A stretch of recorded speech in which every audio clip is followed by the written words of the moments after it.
Épisode 4.28 Médium spirituel. Rencontre dans l'au-delà. Bonne écoute! Bonjour et bienvenue dans ce nouvel épisode de Médium spirituel. Mon nom est Isabelle B. Tremblay. Je suis auteure, médium, conférencière et enseignante spirituelle. Vous pouvez trouver mes livres édités en librairie sous les titres de Médium malgré moi, Passeur d'âme et les chemins de l'âme. J'ai aussi 2 recueils de messages d'anges et de défunts dans 2 livres disponibles sur Amazon. Avant d'embarquer dans le sujet principal aujourd'hui, j'ai envie de faire un peu évoluer le podcast et j'ai besoin de vous. En fait, pour les personnes qui aimeraient raconter des expériences paranormales ou des situations avec leur médiumnité qui s'est produit, pourquoi ne pas m'écrire votre histoire et je ferai un ou plusieurs épisodes où je raconterai votre histoire et bien sûr, j'ajouterai mes petits commentaires, ce que je perçois de cette expérience et mon ressenti.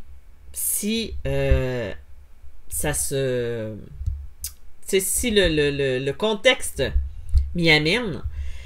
Si vous avez vécu quelque chose d'étrange, écrivez-moi votre histoire ou envoyez-moi le tout à info@isabelletremblay.net. Bien entendu, tout ceci reste confidentiel, à moins que vous me dites que vous voulez garder votre prénom et qu'il n'y a pas de problème. Mais ça pourrait être intéressant de partager avec vous des histoires et d'apporter un éclaircissement de mon côté.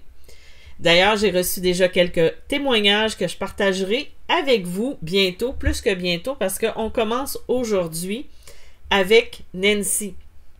D'ailleurs, merci aux éditeurs qui m'accordent leur confiance.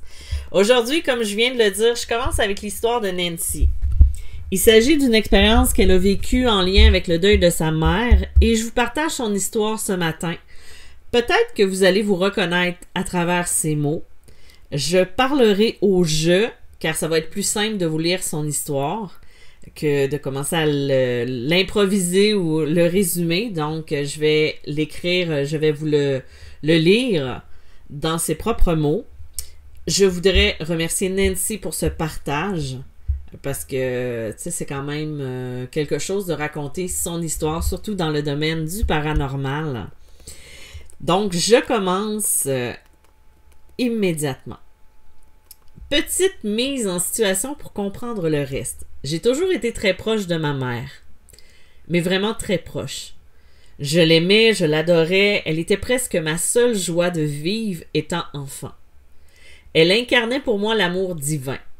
On avait une telle connexion que je pouvais parler de tout avec elle. Et tout, elle l'écrit en majuscule. Donc, il n'y avait pas de sujet tabou. Elle était pour moi comme une âme sœur. Elle était pure de cœur. Elle m'a enseigné l'amour véritable. L'amour de la famille, oui, mais aussi l'amour des êtres humains, l'empathie, la spiritualité, l'invisible, absolument tout. Elle était mon mentor, ma lumière. Bon, je pense que vous avez compris. Elle avait le don de la claire connaissance qu'elle ne maîtrisait pas du tout, mais elle vivait très bien avec. Pour les personnes qui le savent ou qui ne sont pas certains, la claire connaissance, c'est la capacité de savoir. C'est-à-dire qu'on sait, on ne sait pas pourquoi, on ne sait pas comment, c'est l'intuition, mais on sait des choses qui viennent instinctivement. C'est le canal qui est ouvert complètement et qu'on va transmettre des éléments où on va facilement apprendre des choses.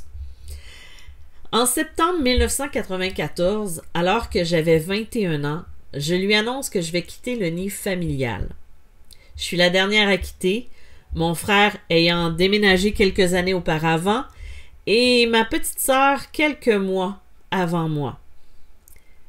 À mon annonce, elle s'est mise à rire de façon hystérique, presque, et son rire s'est transformé en pleurs de douleur.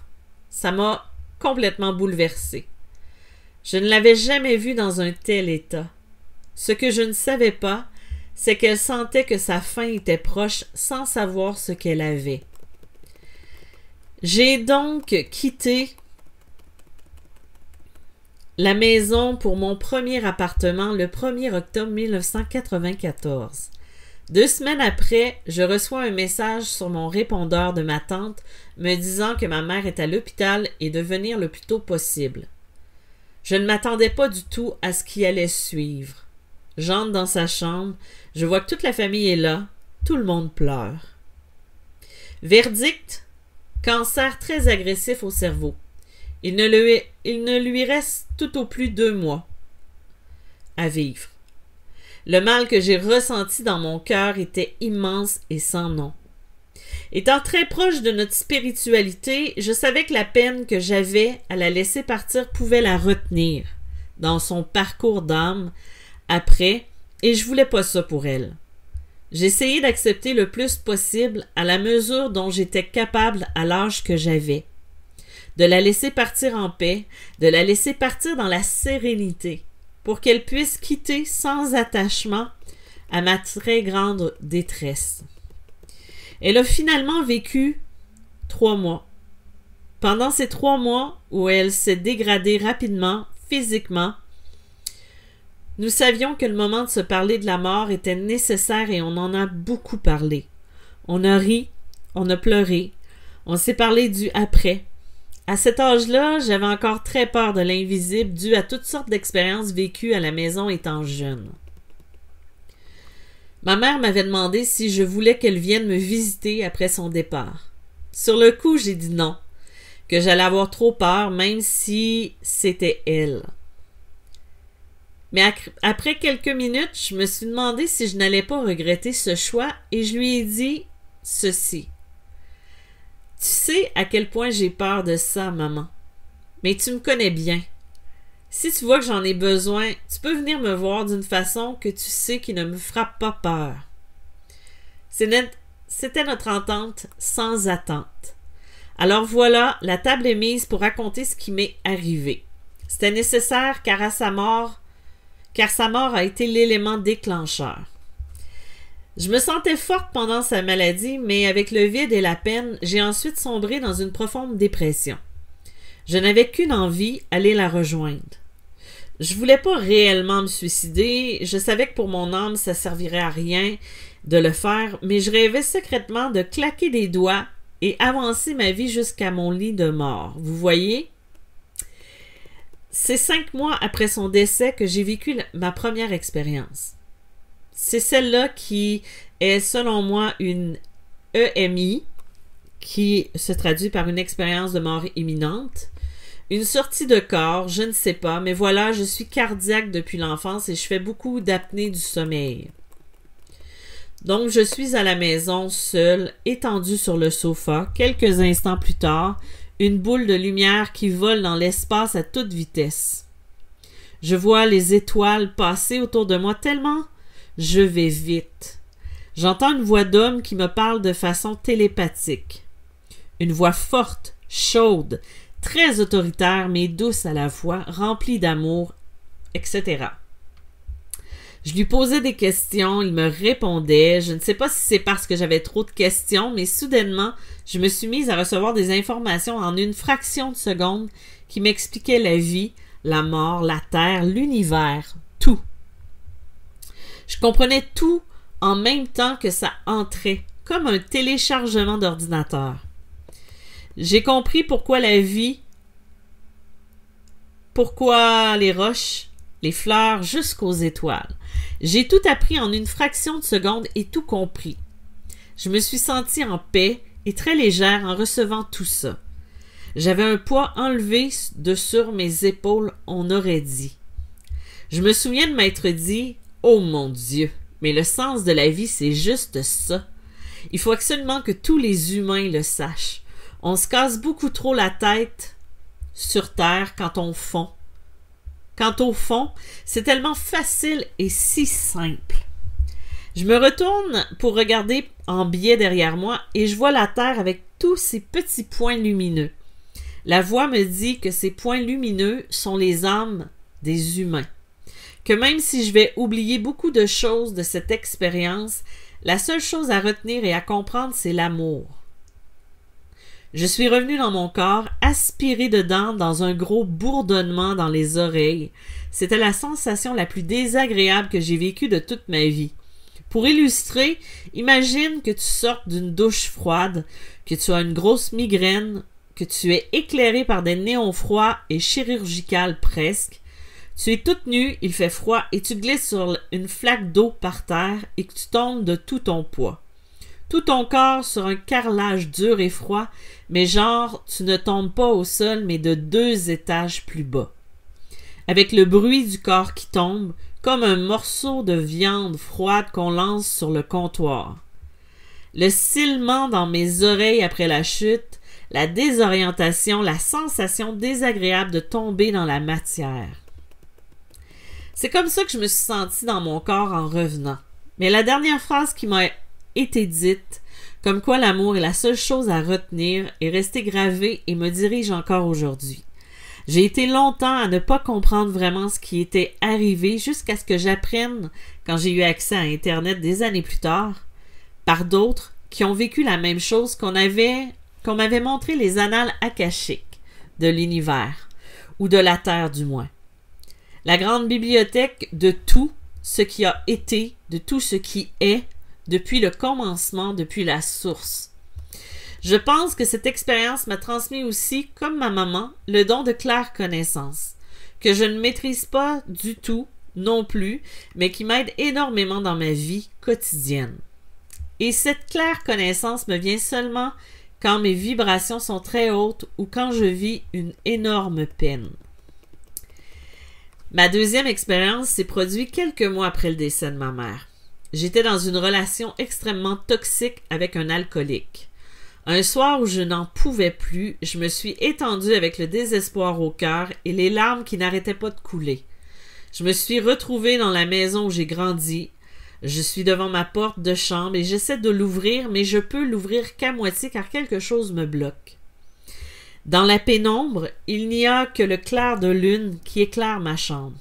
Je passe ma tête dans l'embrasure et je vois que la porte est bloquée par une personne assise sur une chaise, juste derrière. Je peux enfin entrer et je vois que c'est maman. Je mets mes genoux à ses pieds, je pleure sur ses genoux. Elle est anormalement tranquille. Je la regarde, elle porte des vêtements d'hôpital, même avec le bonnet comme pour une chirurgie. Les yeux mi-clos, elle me fait signe de ses mains. Pas tout de suite, ma fille. Je comprends, je la laisse guérir et venir à moi. On se retrouve sur une belle colline, une rivière scintillante au soleil qui ne brûle pas les yeux. Il y a des gens qui marchent un peu partout, qui sont assis dans l'herbe. Et l'herbe, les brins d'herbe, étaient plus verts et vrais que nature, les arbres magnifiques, tout respirait la sérénité. Je suis consciente que je suis ailleurs, je peux comparer ce que je vois sur terre avec ce que je vois là-bas. Ma mère me confirme où je suis. J'utilise la chance que j'ai pour lui poser toutes les questions que je me suis toujours posées. Elle me répond. Des choses très précises me sont dites, mais je m'en souviens plus. Enfin bref, dans ce décor merveilleux, on marchait en se tenant la main, se disant à quel point on s'aimait. Je vivais une grande joie, une grande paix intérieure. C'est comme si tout se passait en étapes. Plus le temps passait, plus ma mère guérissait, plus elle devenait lumineuse, belle, jeune, plus vivante que vivante. On s'est retrouvés plus tard comme dans un genre de beau restaurant chic en tête-à-tête. Elle était encore plus belle et lumineuse. On se donnait beaucoup d'amour. L'expérience s'est poursuivie comme ça, de façon plus en plus lumineuse, jusqu'à ce qu'on arrive au moment du départ. Nous sommes assises l'une en face de l'autre à une table à pique-nique à l'extérieur. Ce que je vois, derrière elle et autour de nous, d'autres personnes comme moi en visite avec leurs êtres chers.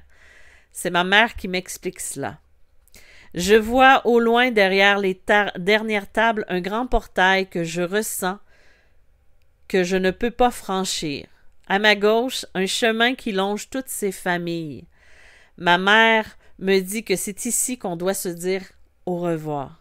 C'est clair que je voulais pas partir. Après avoir compris que je n'avais pas à avoir peur de l'invisible et qu'au contraire, c'était plutôt rassurant. Elle était devant moi, toute magnifique, tellement belle, avec une blouse pleine de couleurs vives, comme elle aimait porter de son vivant. J'entends des autobus arriver, ils viennent nous chercher, nous les mortels. Ma mère me répète qu'il est temps de partir et moi, à la blague, on avait un sens de l'humour hors du commun, je lui dis « Non, maman, je reste. Tu vas faire quoi contre ça? Me donner une punition? » Elle s'est mise à rire et avec toute sa douceur me répète que je dois partir et que le jour viendra pour moi de revenir. Je sais qu'elle a raison, mais je veux tellement pas la quitter. On se met à rire encore toutes les deux, et elle, dans un éclat de rire cristallin, elle se penche la tête et la relève tout d'un coup en me faisant un gros « bouh ». Alors là, je ris encore plus fort et je lui dis « Bien essayé, mais je n'ai plus peur maintenant ». Elle a éclaté de rire à son tour, et tout en riant, elle penche encore sa tête et se met à ouvrir sa blouse au niveau du plexus. Des rayons blancs lumineux en jaillissent. Je me sens aspirée dans cet autobus rétrécissant en petites boules lumineuses et je vois la scène disparaître à l'horizon. Le rire de ma maman de plus en plus lointain. Quand je suis revenue à moi, j'étais remplie d'énergie, de grande joie, de félicité. Je n'ai pas de mots pour décrire le bien-être que j'ai ressenti en sortant de cette expérience. J'ai été portée par cette énergie pendant au moins 1 an, si ce n'est pas plus. Aujourd'hui, à chaque moment difficile, je me rappelle ces expériences. La certitude que l'on n'est jamais seul et qu'au final, tout ce qui compte, c'est l'amour. Elle est partie, j'avais 21 ans, elle est partie un 21 janvier et mon père l'a suivi un 21 août. Beaucoup de liens avec le 21. Je ne me souviens pas de tout, tellement il y en a, le 3 aussi, et le 13-31. Voilà, c'était l'histoire de Nancy. Ses expériences sont vraiment inspirantes. Pour sa première histoire, ça ressemble vraiment à un EMI ou à un voyage astral aussi. C'est sensiblement les mêmes sensations qui sont vécues dépendant d'une personne à une autre. Pour la seconde partie, c'est vraiment ce qu'on appelle une rencontre d'âme à âme, une sortie astrale. Vous savez, lorsque vous rêvez d'une personne décédée, prenez le rêve en note. Car majoritairement, c'est une rencontre que vous faites dans l'astral. Des messages vous sont transmis et des fois, ça peut arriver qu'on ne le comprenne pas tout de suite. Donc, de prendre des notes, c'est quelque chose qui pourrait être profitable. Je voudrais encore une fois remercier Nancy pour son histoire, pour son partage. J'espère que tout ça vous a été agréable. Et si vous aussi, vous avez des histoires à raconter, ben, n'hésitez pas à me le partager. Ça va me faire plaisir. Mais en tout cas, merci beaucoup d'avoir été à l'écoute jusqu'au bout. Si jamais vous voulez une rencontre avec moi, que vous désirez du coaching ou une canalisation, ben vous pouvez toujours aller sur mediumagrémoi.com ou m'écrire un petit courriel et ça va me faire plaisir. Je vous dis merci, bye et à la semaine prochaine. Bye bye!